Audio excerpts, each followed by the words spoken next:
저는 오늘 로마서 5장 6절에서부터 8절까지 말씀을 가지고 우리가 아직 연약할 때에 이와 같은 제목으로 여러분과 함께 하나님의 은혜의 말씀을 나누곤 합니다.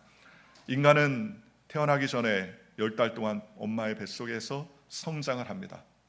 그 성장을 한 자녀가 어머니의 뱃속에서 출생을 하게 됩니다. 출생한 저와 여러분들은 이 땅에서 애쓰고 수고하며 노력하며 우리가 원하는 일들을 감당하며 살기 위해서 달려갑니다. 그러나 사실 우리가 원하는 것들을 다 이룰 수는 없습니다. 우리는 부족한 존재이기 때문이라는 것이죠. 새 상품을 사면 그 새 상품에 보면은 그 새 상품의 작동 원리나 그 모든 것들을 알려주는 매뉴얼이 들어가 있습니다. 새 상품을 사도 그 상품이 완전하지 않은 것은 그것은 오래 쓰면 쓸수록 때로는 문제가 생기고 고장이 나고 어려움을 겪게 되기 때문이라는 것입니다. 예전에 캐나다에서 어떤 여자분이 좋은 차를 한 대 샀어요. 차를 사서 한참을 몰고 다니는데 하이웨이 중간에서 엔진에 불이 났습니다. 서버렸어요. 나중에 보니까는 엔진 오일을 한 번도 안 갈았어요.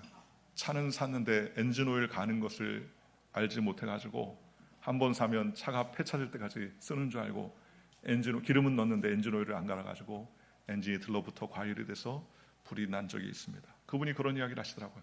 자기는 엔진 오일 가는 것을 몰랐다고 그러더라고요. 교체해야 되는 것을 몰랐다. 우리의 삶도 마찬가지죠. 퍼펙트한 사람 아무도 없이 늘 우리는 부족하고 연약한 존재라고 성경은 말씀해 주셨다는 것입니다.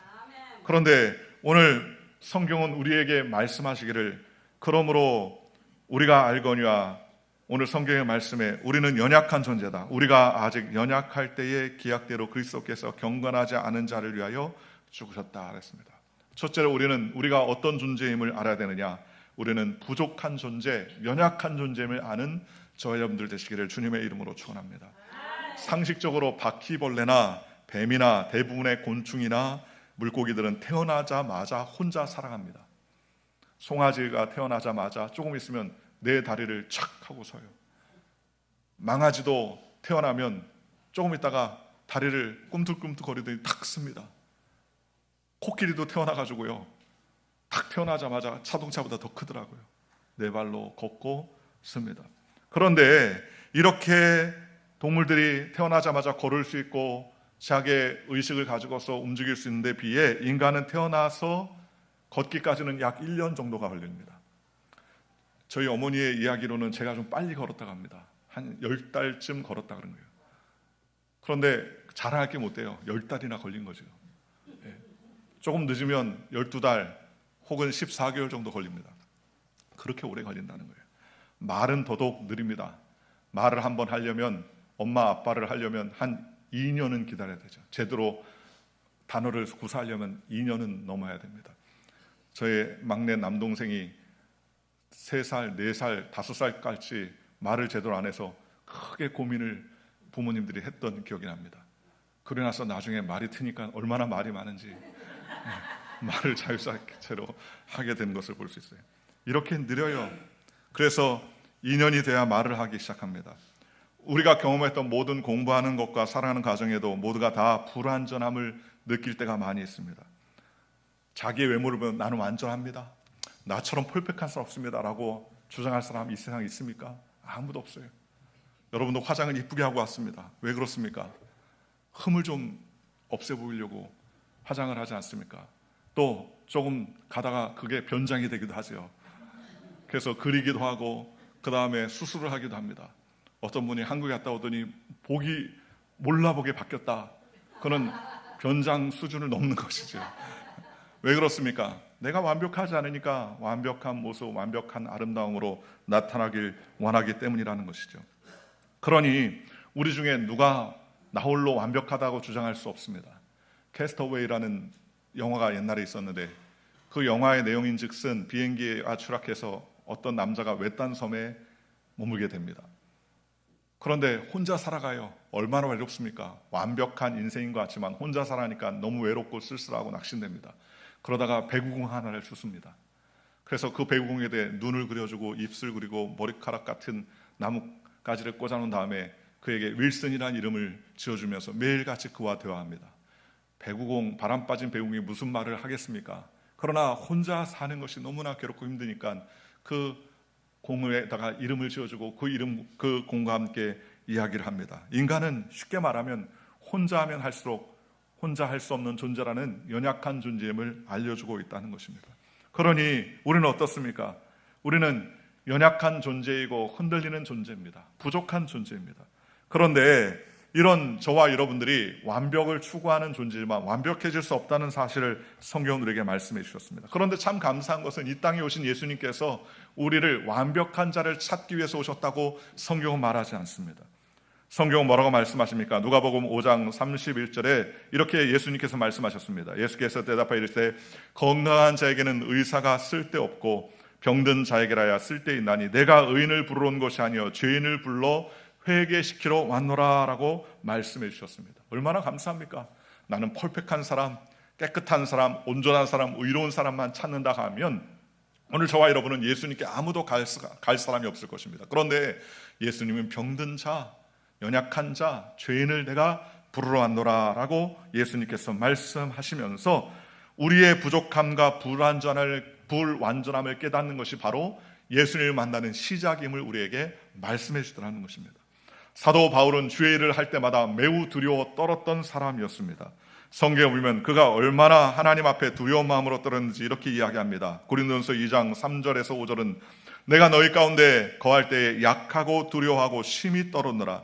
내 말과 내 전도함이 설득력에 있는 지혜의 말로 하지 아니하고 다만 성령의 나타나심과 능력으로 하여 너희 믿음이 사람의 지혜에 있지 아니하고 다만 하나님의 능력에 있게 하려 하였노라 라고 말씀했습니다. 사도 바울 같은 대사도도 그는 하나님의 말씀을 전하고 하나님의 일을 할 때 두렵고 떨림을 가지는 그러한 사람이었다는 것입니다. 그런데 오히려 그게 하나님의 의를 이루는 가장 강력한 영성이요 가장 강력한 하나님 앞에 소망이 되더라는 것입니다. 여러분, 지진을 잘 견디게 하는 내진 설계를 합니다. 제가 일본에 있을 때 보니까는요, 처음에 일본에 갔는데 한 달도 안 돼서 3.0의 지진을 경험했었습니다. 그런데 얼마나 놀랐는지 몰라요. 빌딩 교회가 2층 건물에 있었는데 막 흔들리는데요, 얼마나 놀랐는지 모릅니다. 그런데 나중에 지진이 지나고 나서 목사님과 그 외의 성도님들이 뭘 그렇게 놀랐느냐고, 3.0 정도 때문에 뭘 그렇게 놀랐느냐고, 한 7.0 좀 돼야 좀 놀라지 3.0은 별로 놀라지 않더라고요. 그런데 내진을 설계하는 건물들마다요, 지진을 만날 때 무너지지 않고 내진 설계하는 그 건물들은 다 어떻게 합니까? 지진이 날 때 같이 흔들립니다. 건물이 같이 흔들려요. 나는 독불장군, 어떤 지진에도 안 흔들리겠다 꿋꿋하게 썼으면 그 건물이 무너지는 거예요. 일본의 바다 위에 지었던 공항에도 그러니까 그 밑에 다 내진 설계했는데요, 그 지진이 일어날 때마다 좌우로 모두 다 기둥들이 흔들리도록 그렇게 지어놓게 됐다는 것입니다. 여러분, 작은 죄 하나에도 떨려야 한다는 겁니다. 오늘 우리는 연약한 존재입니다. 부족한 존재입니다. 하나님 앞에서 우리가 떨림이 있는 존재가 될 때에 더 큰 은혜를 사모하며 하나님을 만날 수 있고 주님을 경험할 수 있는 존재가 되더라는 것입니다. 우리는 연약한 존재라는 거예요. 나의 부족함을 느낄 때 우리는 하나님 앞에 온전히 나아가 주님의 은혜를 경험하는 믿음의 백성이 되시기를 주님의 이름으로 축원합니다. 오늘 두 번째, 우리가 아직 연약할 때 어떤 일이 있었습니까? 연약한 자에게 주님이 함께 하심으로 도움이 완성되더라 하는 것입니다. 오늘 성경의 말씀에 예수님께서 말씀하시기를 우리가 아직 연약할 때 기약대로 그리스도께서 경건하지 않은 자를 위하여 죽으셨도다라고 성경은 우리에게 말씀해 주셨습니다. 오늘 저와 여러분은 경건하지 않은 사람이에요. 그러나 하나님께서, 경건하신 하나님께서 그 아들을 이 땅 가운데 보내셔서 우리가 하나 되게 하시고 완전하게 하는 의를 이루셨다라고 성경은 말합니다. 창세기 2장 18절에 보면은 사람이 혼자 사는 것이 좋지 아니하니 내가 그를 위하여 돕는 배필을 지리라 하신지라 라고 말씀하셨습니다. 그리고 하나님은 아담을 깊이 잠들게 하시고 그 아담의 갈빗대를 취하여 하와를 만드셨다라고 말합니다. 야훼 하나님이 아담을 깊이 잠들게 하심에 잠들매 그가 그 갈빗대 하나를 취하고 살로 대신 채우시고 야훼 하나님이 아담에게서 그 취하신 그 갈빗대로 여자를 만드시고 그를 아담에게로 이끌어 오시니 라고 성경은 말합니다. 여러분, 혼자 있을 때는 불완전하지만 같이 있을 때는 완전해지는 것이 사람이라는 거예요. 그래서 하나님은 혼자 있는 아담이 좋지 않으니 돕는 배필을 지으셔서 하나님 앞에서 함께 할 수 있도록 은혜를 베풀어 주셨다는 것입니다.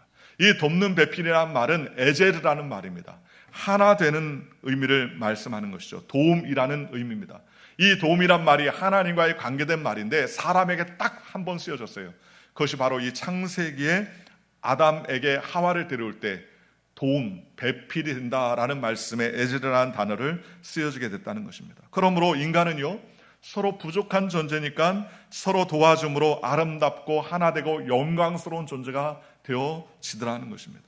우리가 알고 있는 모든 귀중한 그러한 가치들은 어떻습니까? 사랑, 봉사, 희생, 섬김, 격려, 양보, 배려, 구제, 봉사, 이러한 정말 사랑의 귀중한 가치들을 베풀어주는 단어들은요, 다 어떻습니까? 혼자 합니까? 아니에요. 같이 해야만이 가능한 일 아닙니까? 사랑도 같이 해야 되고요, 위로와 격려도 같이 해야 되며, 섬김과 양보, 배려와 희생 역시도 다 같이 해야 되더라는 것입니다. 여러분, 세상의 물질을 다 똑같이 n분의 1로 나눠가지고 똑같이 하면은 공평해집니까? 찬양도 성가대만 하지 않고 똑같이 한 사람 한 사람 다 한다면 그게 진정한 찬양입니까? 아니지요. 노래를 잘하는 사람에게만 하지 말고 노래가 좀 부족하대로 다 하자 그러면은요, 공평하게 하자고 아무나 노래한다면 그때부터는 찬양이 아니라 소음이 될 수도 있지 않겠습니까? 그러니 우리는 이 땅 가운데서 하나님과 함께 같이 누리고 같이 은혜 가운데 나아가는 믿음의 삶을 사는 백성이 되시기를 주님의 이름으로 축원합니다. 제가 어렸을 때, 중학교 때 우리 학교 반 학생 아이가 한 번은 어떤 건강에 문제가 있어가지고 약 한 달간을 학교에 나오지 못했던 적이 있습니다. 병원에 있게 되었어요. 그런데 우리 친구들이 같이, 제가 학업에 뒤처지지 않도록 하기 위해서 우리가 서로 공부했던 과목 하나를 맡아가지고 필사해가지고 복사해가지고 준비해가지고 다 기록해가지고 그에게 가서 알려주자 그랬습니다. 요즘처럼 복사기만 누르면 착착 복사되는 시대가 아니었습니다. 그래서 과목을 하나하나씩 친구들이 맡았어요. 좋아하는 과목들 하나씩 맡아가지고 그 과목에 자기가 공부할 때보다 더 많이 필기하고 애를 썼습니다. 그리고 그 필기한 노트를 또 하나 복사를 해가지고요, 그날마다 병원에 가가지고 방문해서 그 친구에게 그 필사한 노트를 준비하면서 같이 공부하고 같이 했던 기억이 납니다. 그리고 한 달 후에 그 친구가 퇴원했을 때는요, 잘 알지 못했던 친구들 가운데서도 더 끈끈하고 더 하나 되고 졸업할 때까지 둘도 없는 그런 무리와 친구가 될 수 있었던 것은 연약했기 때문에 그 연약함을 같이 돌보고 같이 하고 같이 함께 했었더니 이제는 옛날보다 더 좋은 아름다운 관계를 이루어 가더라는 것입니다. 옛날에 어렸을 때 여러분 교과서에 나오는 그러한 내용이 있지 않습니까? 연산군대 충남 예산의 실존 인물이라는 사실이 밝혀졌던 내용인데요, 의존 형제 이야기가 있습니다. 의존 형제가 가난한 형과 아우가 서로 도우며 농사를 지었다고 합니다. 농사를 짓고 추수를 하게 됐습니다.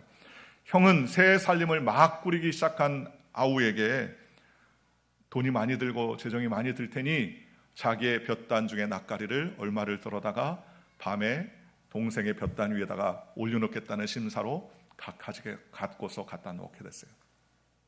그래서 밤에 몰래 볕단을 가져다가 갖다 놨는데 아침에 보니까는 볕단이 그대로예요. 그래서 형이 매우 회개했답니다. 내가 동생을 사랑한다고 하면서 내가 볕단을 여러 개를 가져다가 넉넉하게 보내준다고 갖다 놓고 왔는데 아침에 보니까 볕단이 하나도 주지 않았구나. 나는 동생을 사랑한다 하면서도 진정으로 사랑하지 않았구나 하면서 회개했다는 겁니다. 동생도 형은 식솔들도 많고 자녀들이 있으니 돈이 많이 들어야지. 나는 아내와 나 둘이니까 큰 돈이 들지 않으니까 이 추수한 것 중에 얼마를 형에게 갖다 주리라. 그래서 밤에 볕단을 가지고서 형의 볕단 위에 올려놓고 온 거예요. 그런데 그 다음날 아침에 하니까 볕단이 비워야 되는데 그대로 채워져 있어요.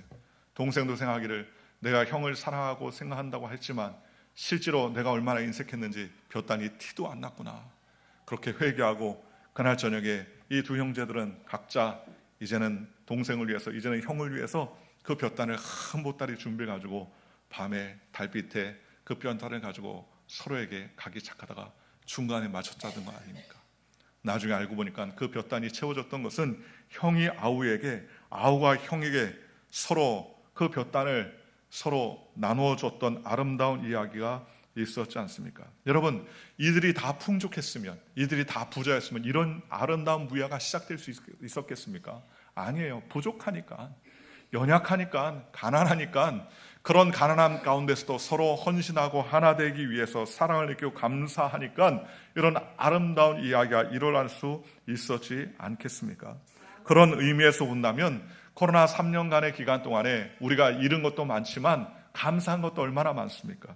모두의 삶의 고통과 어려움을 가져다는 건 사실이지만 서로 도울 수 있는 기회가 되고요, 오히려 아름다운 영광이 나타나고 하나님께 완성을 이루는 귀한 그러한 모습들이 드러나는 것 아니겠습니까? 오늘 저와 여러분이 이와 같은 하나님의 역사를 경험하는 믿음의 백성이 되시기를 주님의 이름으로 축원합니다. 우리가 아직 연약할 때, 연약하기 때문에 누가 오셨습니까? 예수 그리스도께서 우리 가운데 오셨다는 거예요. 부족하니까 예수님께서 오셨다는 거예요. 여러분, 우리가 완벽하고 펄펙하고 죄 안 짓고 의롭고 깨끗하다면 하나님께서 그 아들 이 땅에 보내실 이유가 없는 것이죠. 그러나 하나님께서 우리 가운데 오신 것은 우리의 힘과 능력으로는 할 수 없기 때문에 주님께서 우리 가운데 오셔서 우리를 완전케 하신 것 아니겠습니까? 성경에 나오는 결혼의 모습을 보면 요즘에는 결혼 그 자체를 성대하게 치르는 경우가 굉장히 많지 않습니까? 그런데 오히려 남녀가 결혼하다가 서로 마음이 상해서 결혼식을 그만두는 경우도 많이 있다고 합니다. 예단을 준비하고 결혼식을 준비하고 모든 것을 준비할 때 그게 시작인데도 불구하고 마치 마지막인 것처럼 결혼을 준비하니까 문제가 생기는 거 아니겠습니까? 화려하고 멋진 결혼식을 하는 사람보다 더 중요한 게 무엇입니까? 그것은 바로 한 마음으로 조그마한 어려움을 극복하며 이기며 사는 것이 얼마나 더 중요합니까? 많은 재산으로 시작한 결혼은 아니지만 물 떠놓고 친지들과 함께 언약하며 했던 결혼이지만 애쓰고 그 가정을 오래 지키려고 애쓰고 수고하는 이유가 무엇입니까? 완전하기 때문입니까? 아니에요. 서로의 부족함을 이해하고 서로의 연약함을 이해하고 서로 감싸주고 북돋아주는 마음을 가지니까 온전해질 수 있는 것 아니겠습니까? 예수님도 마찬가지입니다. 우리가 연약하기 때문에 주님 오셔서 우리와 함께 하시고 우리의 삶을 붙잡아 주셨습니다.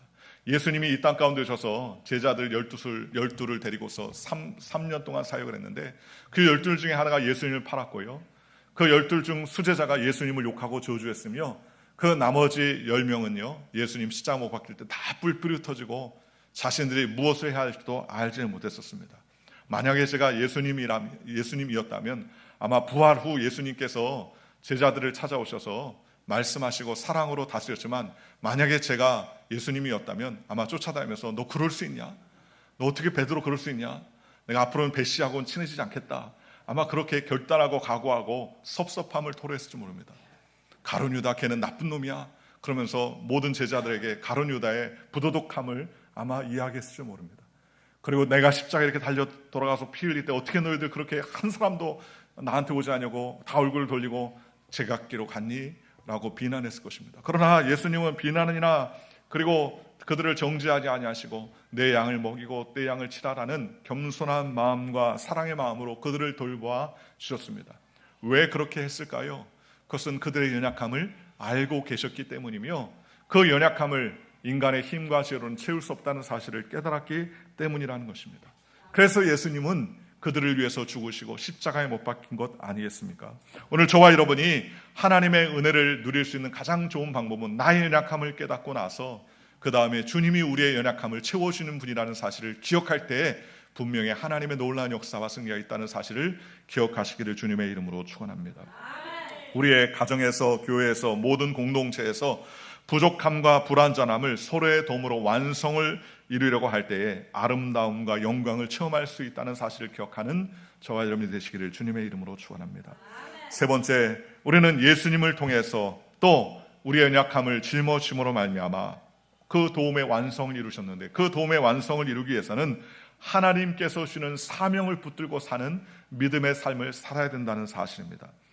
하나님은 오늘 우리에게 그 아들 예수를 보내셨습니다. 성경은 오늘 우리에게 이렇게 말합니다. 우리가 아직 죄인 되었을 때에 그리스도께서 우리를 위하여 죽으심으로 하나님께서 우리에 대한 자기의 사랑을 확증하셨느니라 라고 말씀해 주셨습니다.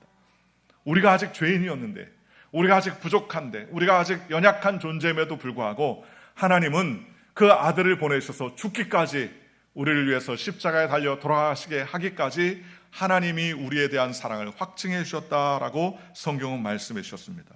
바로 그것이 바로 예수님이 이 땅에 오신 사명의 이유였다고 성경은 말합니다. 여러분 생각해 보십시오. 우리가 하는 일의 끝이 아름답고 복되고 행복한 일이라면 얼마나 좋겠습니까?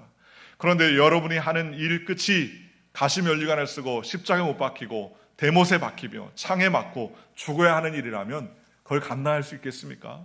그러나 예수님은 그 모든 사명을 하나님의 은혜로 받아 누리며 이 땅의 어떤 고난과 역경도 감당하며 그 사명을 가지고 달려가셨다는 것입니다. 사명을 붙들고 살 때 하나님의 놀라운 역사가 나타납니다. 아담과 하와가 처음 만났을 때 이는 내 뼈 중에 뼈요 살 중에 살이라 하면서 감탄하는 장면이 나옵니다. 하나님께서 짝지으신 사명을 인정하고 그 사명을 깨달으면 어떻게 됩니까? 아름다운 입술의 고백이 나오게 되더랍니다. 그러나 사명을 놓치고 죄와 마귀에 붙들리면 똑같은 상대에게 저 여자가 나에게 선악과를 먹게 했습니다. 당신이 주신 저 남자가 나에게 이렇게 했습니다 라고 하면서 상대방에게 서로 약점을 공격하고 탓을 하는 정죄함의 역사가 나타나게 되는 것 아니겠습니까? 오늘 저와 여러분도 마찬가지입니다. 인간의 말에는 힘과 능력이 있는데 하나님의 사명을 붙들지 않는다면 그 말은 사람을 죽이고 낙심하게 하고 좌절하게 하고 낙마하게 하다는 것입니다.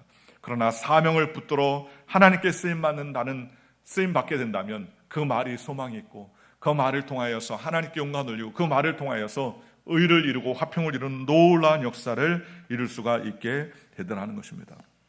옛날에 화학에 전공한 한 학생이 시험을 보게 됐다고 합니다. 그런데 시험 문제 중에 하나가 뭐냐면 석탄으로 알코올을 만드는 법을 쓰라라는 문제가 나왔다는 거예요. 아무리 생각해도 생각이 안 나는 거예요. 아무리 노력해도 화학 공부를 한 학생인데 석탄으로 알코올을 만드는 방법이 생각이 안 나더래요. 그래서 그는 꾀를 냈습니다. 그리고 한 줄을 썼습니다.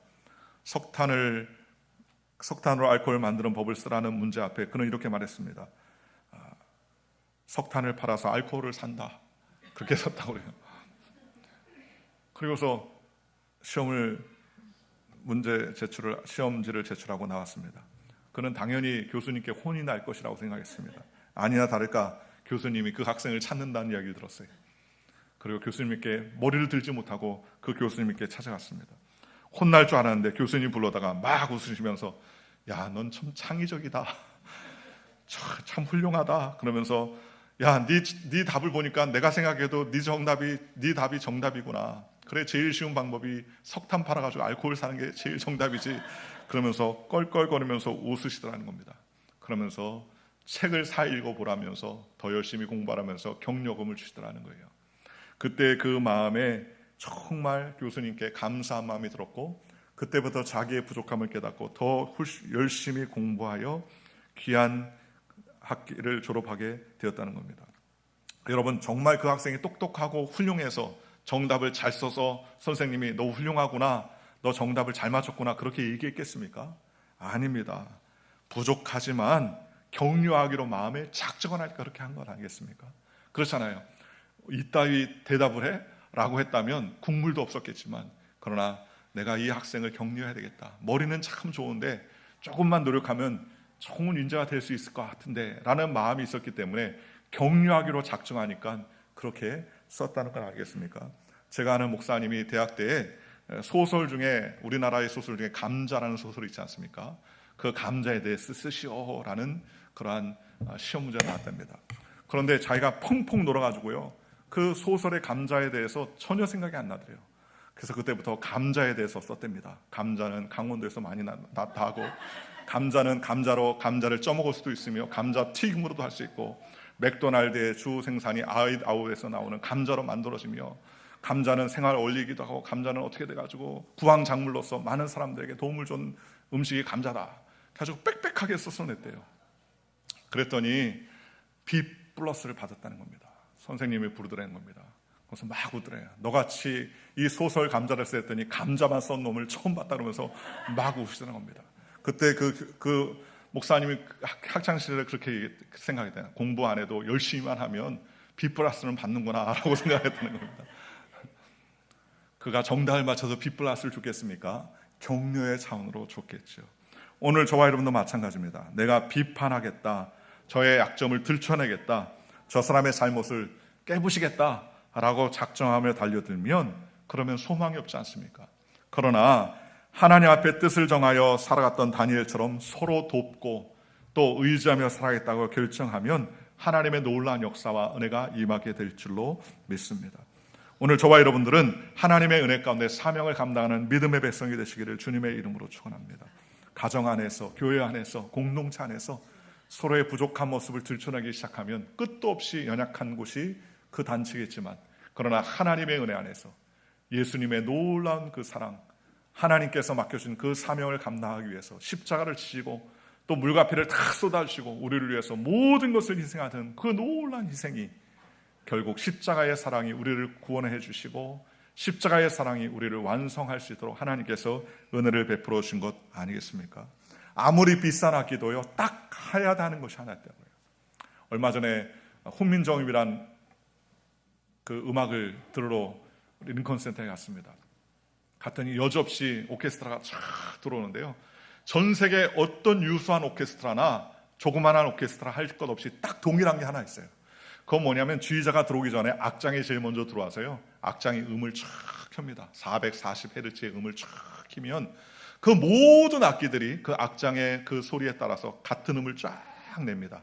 그걸 왜 하는 겁니까? 그는 음을 조율하는 것이죠. 훌륭한 베를린 오케스트라의 악장도 처음에 음은 그렇게 시작하고요, 베를린 다른 어떤 유수한 그러한 오케스트라도 이 음을 처음으로 조율하면서부터 시작하더라는 거예요. 아무리 비싼 악기라도 연주하기 전에는 반드시 튜닝해야 하는 것 아니겠습니까? 오늘 저와 여러분이 연약하고 부족하고 흔들림 많은 이 상에서 살아갑니다. 그럴 때마다 우리는 예배를 드립니다. 오늘 예배를 왜 드립니까? 우리의 마음에 튜닝을 하는 거예요. 우리의 마음에 내가 어떠한 음을 내야 되는지, 내 음이 지금 맞는지 서로 튜닝하며 하나님 앞에 우리의 마음을 토로하는 것 아니겠습니까? 우리의 마음을 하나님께로 옮기면 하나님께서 우리의 마음을 통해서 역사하시고 거룩한 하나님의 역사를 우리의 삶을 통해서 나타내 줄 줄로 믿습니다. 예수님은 우리는 연약한 자라라고 성경은 말씀해 주셨습니다. 우리가 아직 연약할 때에 그리스도께서 경건하지 않은 우리를 위해서 십자가에서 죽으셨습니다. 우리가 아직 죄인 되었을 때 주님께서 우리를 위하여 죽으셨기 때문에 하나님께서 우리에 대한 자기의 사랑을 확증해 주셨다고 성경은 말씀해 주셨습니다. 우리가 연약했기 때문에 하나님의 은혜를 경험할 수 있었습니다.